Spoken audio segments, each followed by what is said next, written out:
All right, let's see here. All right.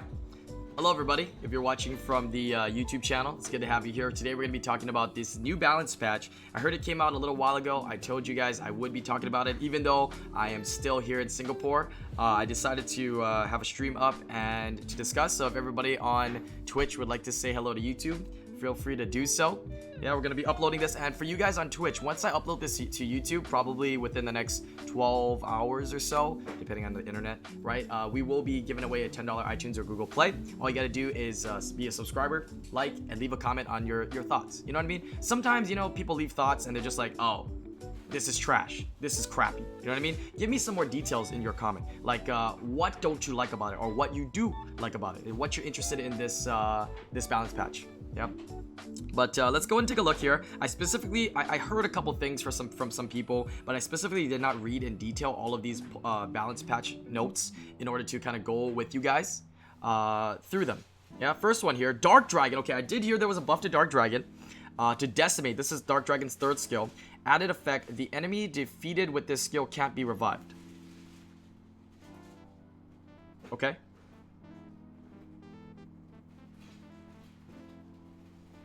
Okay, as you know in the past, I'm trying to think of, you know, pros and cons of it here. As you guys know in the past, the third skill, the Dark Dragon's Decimate, also gives you 100% crit damage, but the amount of damage it does is a little bit lackluster. It doesn't do as much as I would like. I would have to test it out again and see how hard you can hit with it. Because one thing that I think it can be used for, if you have this unit, and something, you know, mainstream that you can use it for, is against those pesky, Molong, Perna, Elad comps. Because if you're able to go first, right? Molong, Perna, Elad are usually not ruined that quickly. If you're able to go first and you're able to nuke really hard AoE nuke, you should be able to kill the Perna, and then the Perna can't be revived. So then you're kind of just like 3v2ing, right? But I'm not so sure how much I like it. Yeah, I'm not so sure how much I like it. Reality sucks. Thank you for the 10-month resubs, man. Appreciate the support, dude. You didn't even put a message in there, but let me see you wrap up some emotes in chat. Thank you so much, Reality sucks. So not so much of a change here for the Dark Dragon. Yeah, I wish it was something more. All right, let's go ahead and do the Vampire here. What you doing? Oh, Vampire here. Vampire, Water, Wind, and Dark. The target won't be granted with beneficial. Wait, the target won't be granted with beneficial effects for 2 turns with a 75% chance.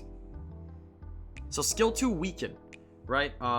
Water, Wind, and Dark one. Skill 2, the one that does attack down and defense break? Is it attack down and defense break? I think it is, right? Weaken. And now it has an added effect of the target won't be granted with beneficial effects. So does that basically mean doesn't that basically mean block beneficials? No. It's attack down and attack speed slow. Oh, is it? It's attack down and attack speed slow, but is the dark one defense break? Okay, before we move on, I gotta know this. Yeah, fun fact, I guess, so we can all know. I think some of them might be attack speed slow, but I think the dark one or something does defense break too, does it not? Where is it? I'm blind. There it is. Attack speed slow and attack down. Attack speed slow and attack down. Attack speed slow, attack down. Which one is the one that defense breaks? Oh, I always thought the dark one defense broke. Huh. None of them defense break, huh?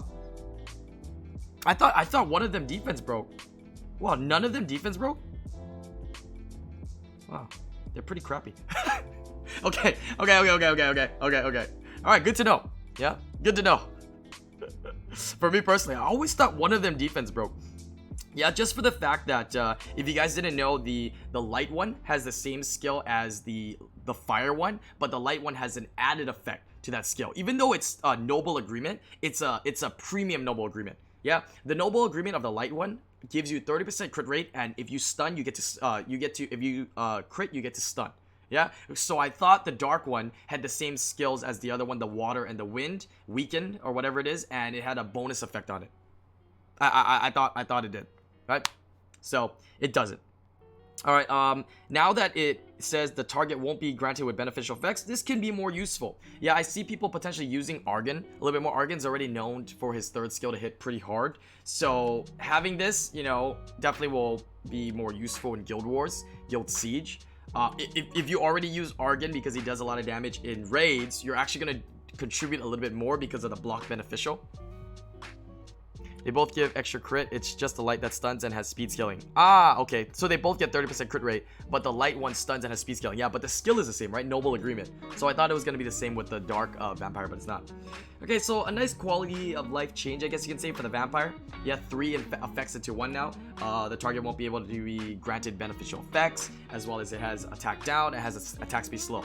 3 harmful effects, I guess you can say, in 1. It's kind of nice, right? I don't think it means that you'll make the water one. If you have the dark one, obviously you're going to keep using it. It's a nice bonus. Same with the wind one. Neostone fighters. Okay, water, wind, and light one. Sharp strike. Added effect instantly gains another turn if the target has 30% or less HP after the attack. Not bad. That's not bad. Yeah, whereas the I have to see what the multiplier is for this sharp strike attack, but I know for a fact the Dark Assassin, if you kill something, you get a turn, right? This one, you don't have to kill. All you have to do is get 30% or less, and you get another turn, and you can kill.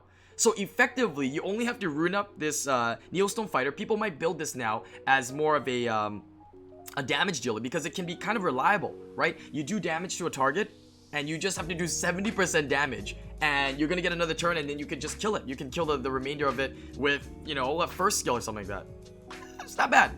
It's not bad. We're gonna have to see what the multiplier is for that unit again. I'll probably build I think I have the light one already built, so we can play around with the light one and see how that works. Yeah, interesting. Yeah, new another option for a damage dealer for players out there that need more damage dealers in Guild Wars and Guild Siege.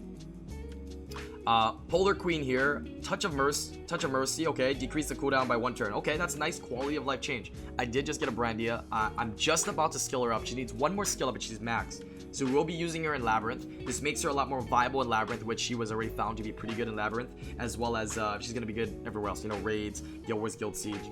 1 turn cooldown can be very good. It's nice. Desert Queen. Okay, this is the one everybody's talking about. Sekhmet here. Charming Voice, which is a 3rd skill that usually strips, steals the buffs, and resets the target. Decreases the cooldown time of the Charming Voice skill by the number of beneficial effects stolen from the enemy. Okay. Okay. That's pretty good. Does anybody know the amount of turns Charming Voice is when it's max? Because now I see this as a useful, you know, of course everybody bashes Sekhmet, right? She never lands the reset, she never strips, right? She's never good. I always saw her as a very viable unit. I don't think she's crap, but I don't think she's like S tier, you know? But now this change is definitely gonna make her a lot more viable. At 4 turn, okay, so 4 turn max. So this is gonna make it a lot more viable because of the simple fact that this is gonna be used against Wusa comps. People will bring in a Wusa, right? And they'll buff up their team. Obviously, Wusa goes first.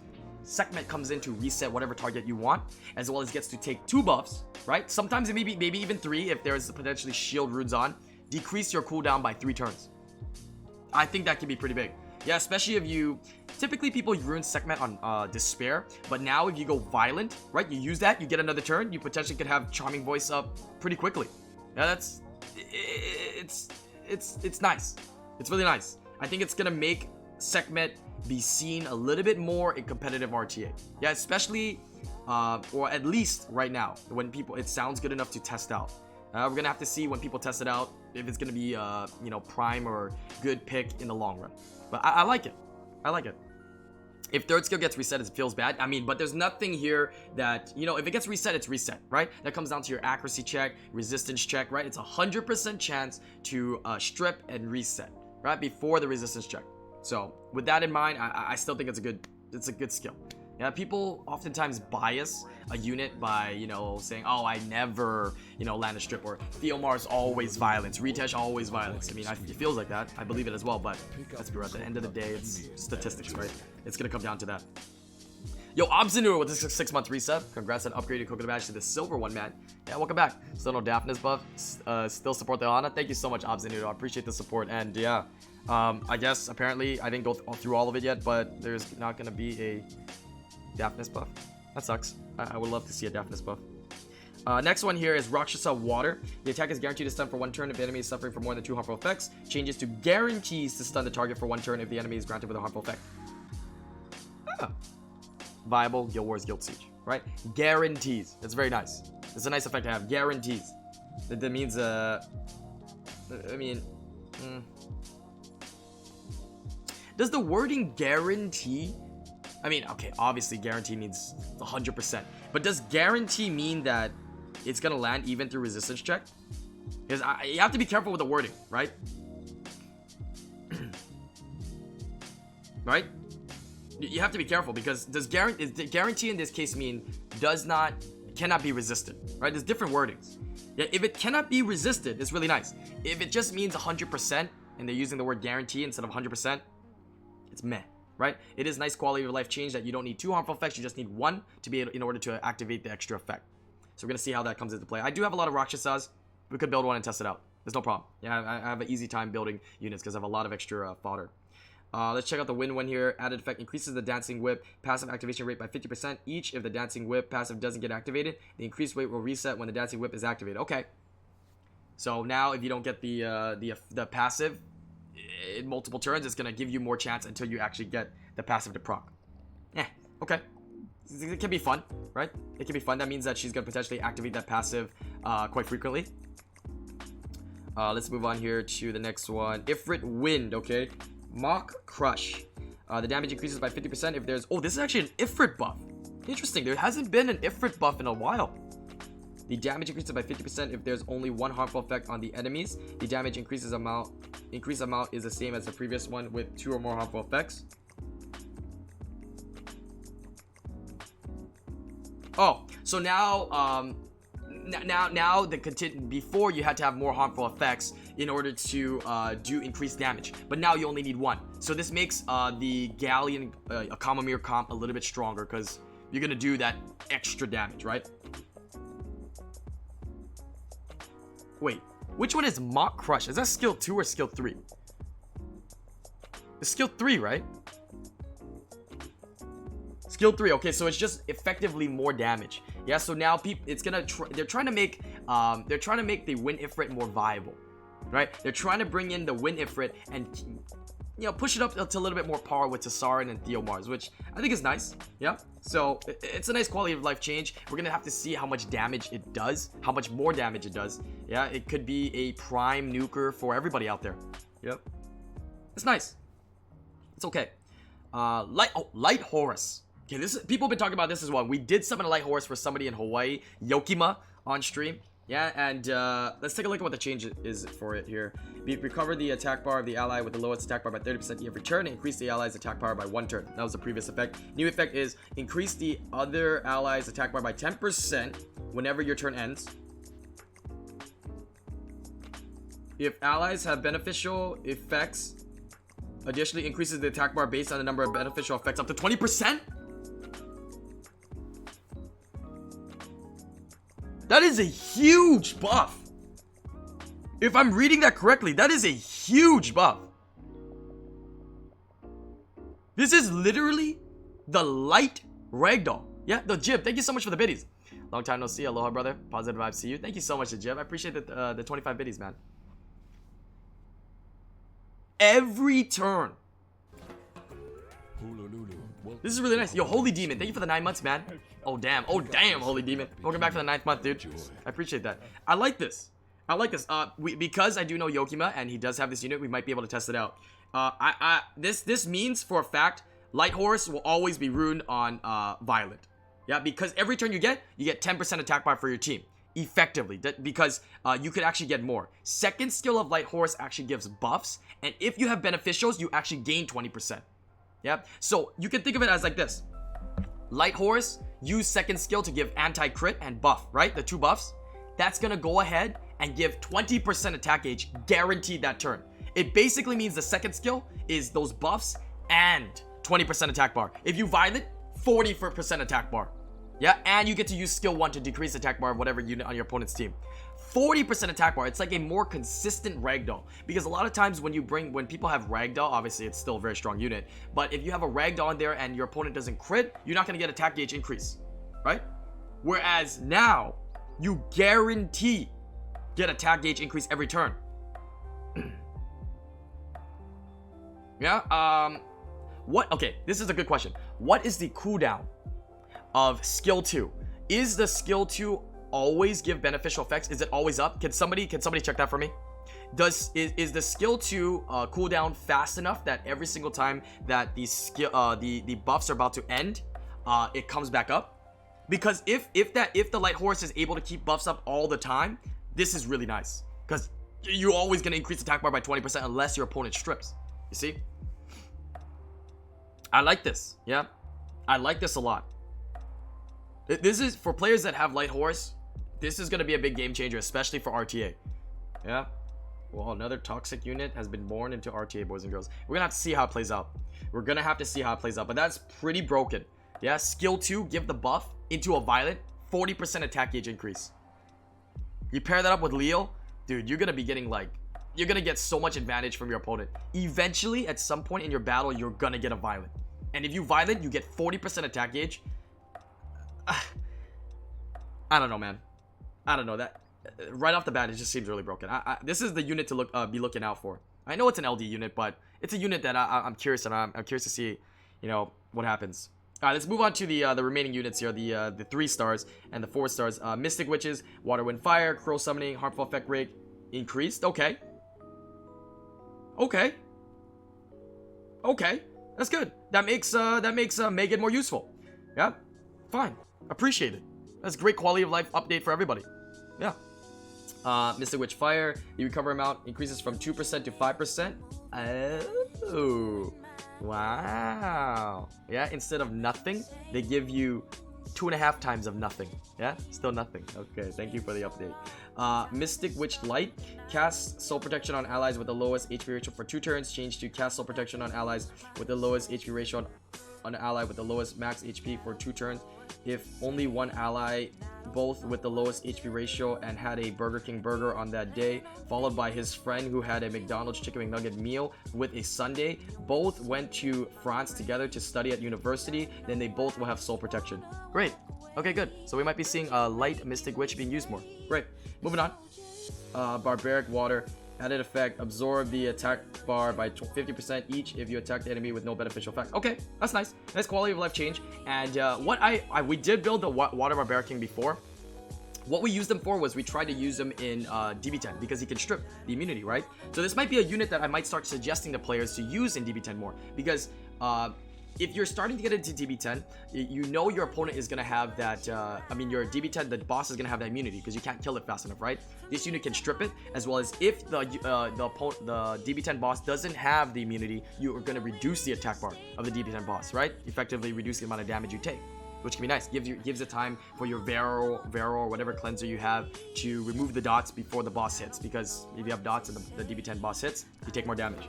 So this might be a little bit more viable now in DB10. I like it, right? Fire Barbaric King. Before striking the enemy with an axe, if the target has less than 50% HP, the damage is increased by 50%. When the attack is on cooldown, your attack speed increases and you recover. Okay, that's the same problem. After strikes the enemy with an axe, this attack will ignore the effects that resist death. When this attack is on cooldown, your attack speed increases. Wait, this attack will ignore all effects that resist death. That resist death? I mean, like Wadam and stuff like that? Interesting. This is going to be a viable unit to build. I might build this unit just to try it out. I might try it out. Yo, TNT Bunny with a 13-month resub. Thank you for the 13 months, man. I appreciate the support, dude. Wow. One-shot Gottle. Yeah. We're going to have to try it out. One-shot Triana. It might be a counter. Depending on the multipliers of the unit, depending on the base stats, will depend if this unit gets a lot more gameplay. I'm excited to see it. So, we got to make a couple of these units here. I'll try to make these units so we can play around with them. Yeah. Instant death. Okay. Howls. Okay. Change effect. Increase your attack bar by 30%. Change your recover the HP of an ally with the lowest HP ratio by 15%. Okay. Howl Water grants immunity on allies who had no harmful effects for 2 turns. So contingent on the fact that you don't have harmful effects, you get immunity for 2 turns. Okay. Whatever. Added effect after the skill is used. Grant immunity on allies with full HP for 2 turns. It's just they're giving you more options for immunity now. Yep. And they're giving you more options for immunity for players that don't have a lot of options and want to go into Labyrinth, right? Certain Labyrinth stages you need immunity, right? So, okay, nice. Yeah, Howls are easy to make. If you want to make one, go ahead. I don't recommend. There's going to be other units that you're going to get in the future that you can make. Don't waste your on that. We'll see. Maybe the Howls become good. Maybe I'm wrong, but they don't seem that good still. Just better options. All right, this is the last stuff here. Beast Hunters, what the hell? All of them. Yo, Vio Runes with the 8-month resub. Welcome back, Vio Runes. Appreciate 8 months, man. Not even putting a message in there. I see you grinding that Maple Story, bro. Yeah, the Maple Story M. Thank you for the 8 months, Vio Runes. Alright, before aims the body and shoots, the chances of missing are decreased by 30%. The attack will destroy the enemy's HP by 10% of the damage dealt. After, the attack an enemy to inflict damage that ignores all damage reduction effects. Nice. So, you can build all the Beast Hunters now, and you know for a fact that they can ignore damage reduction effects. Right? Like Wind Monkey King. Right? Like Darien. Right? Like Diaz. Okay. Yeah. Could be potentially good in 4-star Under Siege. Yeah. Epic Mangles with the 2 months as well. It's been a great month. You're always a lot of help. Keep up the great work, Z. Thank you so much, Epic Mangles. And more so for the positive, feels good comments. I appreciate it, man. Alright. Beast Hunter, Water, Wind, and Dark. Shoots the enemy's head with precision and stuns the enemy for 1 turn if you land a crit. This attack will destroy the enemy's HP. Okay, change to attack an enemy to weaken the defense and disturb HP recovery for 2 turns. Okay. Viable in Elemental Rifts, maybe Raids. Yeah. Alright. They're not changing the multipliers. Fire and Light one here. Aim, weak spot. Wow, they're revamping. Yeah, I like how their last patch they revamped the Drunken Masters. This patch they revamped the Beast Hunters. Maybe we're gonna have to make all the Beast Hunters. I don't mind. I could do that. Okay, they're changing it to attacks an enemy to disturb HP recovery for 2 turns. Leaves a branding effect. Okay, another brander. If the target has higher max HP than of yours. So against bosses, the fire one, the light one is going to be able to brand, which is good because the boss is always going to have more HP than you. Yeah, so these units seem to be good in elemental risks, PvE content.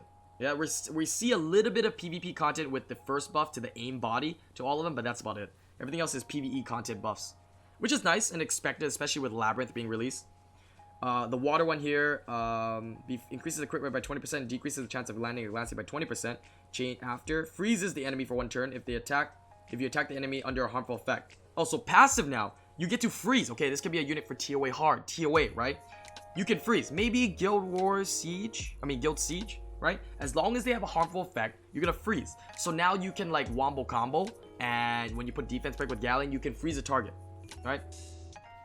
Actually, how viable is that? When you try to nuke something, wouldn't you want to bring in a unit to nuke them? Why would you need to freeze them for a turn? Yeah, unless you get a violent, or unless it's an AoE skill. That if you have an AoE skill. Does the water one have an AoE skill? Can someone check on that? If it does, this is nice. If it doesn't, it's okay. The Fire Beast Hunter here is passive is changed. Inflict damage ignores the target's defense with 20% chance with every attack. So every attack, 20% chance to ignore defense. Okay. The chance increases by 10% for every harmful effect, up to 50%. Okay. All right. All right. So no AoEs. All right. So the water one, that passive change is meh as well. The wind one here increases the inflicted damage by approximately 11%. What do you mean 11%? You mean 11%? You mean 12%? You mean 10%? What you mean by approximately 11%? Huh? Okay. Beast Hunter Light changes after the enemy attacks the enemy 3 times with the arrow of light. The faster your attack speed compared to the enemy, the greater your damage you inflict. So it kind of scales off speed, but not really. Scales off the speed difference between you and your opponent. It's a different mechanic. We'll see how much more damage that means. Yeah. I don't know, it doesn't sound too crazy right off the bat. The Dark Beast Hunter here, after it consumes half of your current HP and inflict damage that ignores the enemy's defense. If your remaining HP is greater than 50%, Desperate Arrow cooldown time will reset. What?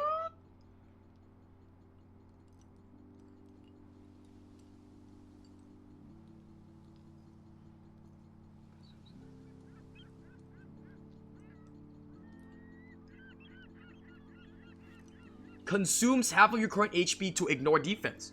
Not bad. Yeah. Rooted on Vamp, you heal. You get the 3rd skill reset, right? All the time. If you have a shield, right? Consume 50% of your HP. You're still gonna be able to have the skill reset. Nice. Now the question is how much damage it does. Depending on how much damage it does, it can be really good. Because if you have it on Vamp, that means you ignore defense every turn. Is this going to be a viable unit to use in PvP as an attacker? Is this going to be a unit that's more viable in PvE content like Elemental Rifts to do, more damage? You're on Vampire, you're always going to ignore defense on the boss. More damage, right? Interesting. Yeah, the Dark one is very interesting here. Last one's here. Fairy Queen Light. Oh, Fran. Okay. This is a unit that was given out for an event in the past. Added effect. Weaken the attack power for 2 turns with 20% chance. Nice quality of life. It's a 3-star that they gave away. Fairy Blessing. Added effect. Grants immunity on allies for 2 turns. Oh. Okay, so they actually made her a 3-star Chloe. Yeah, because she does heal a lot. A lot of her skills heal. She heals off attack. I don't know how much damage she can do if you ruin her as a damage dealer, but she can be a good support. Yeah, for players that do have Fran. But if you have Fran, right, the Light Fairy Queen, you probably already progressed in the game where you have more viable options. So I don't know if this is going to be something nice. Unless they give out the Light Fairy Queen again, which half of me says I don't want it because I want to be special and have it and other people don't.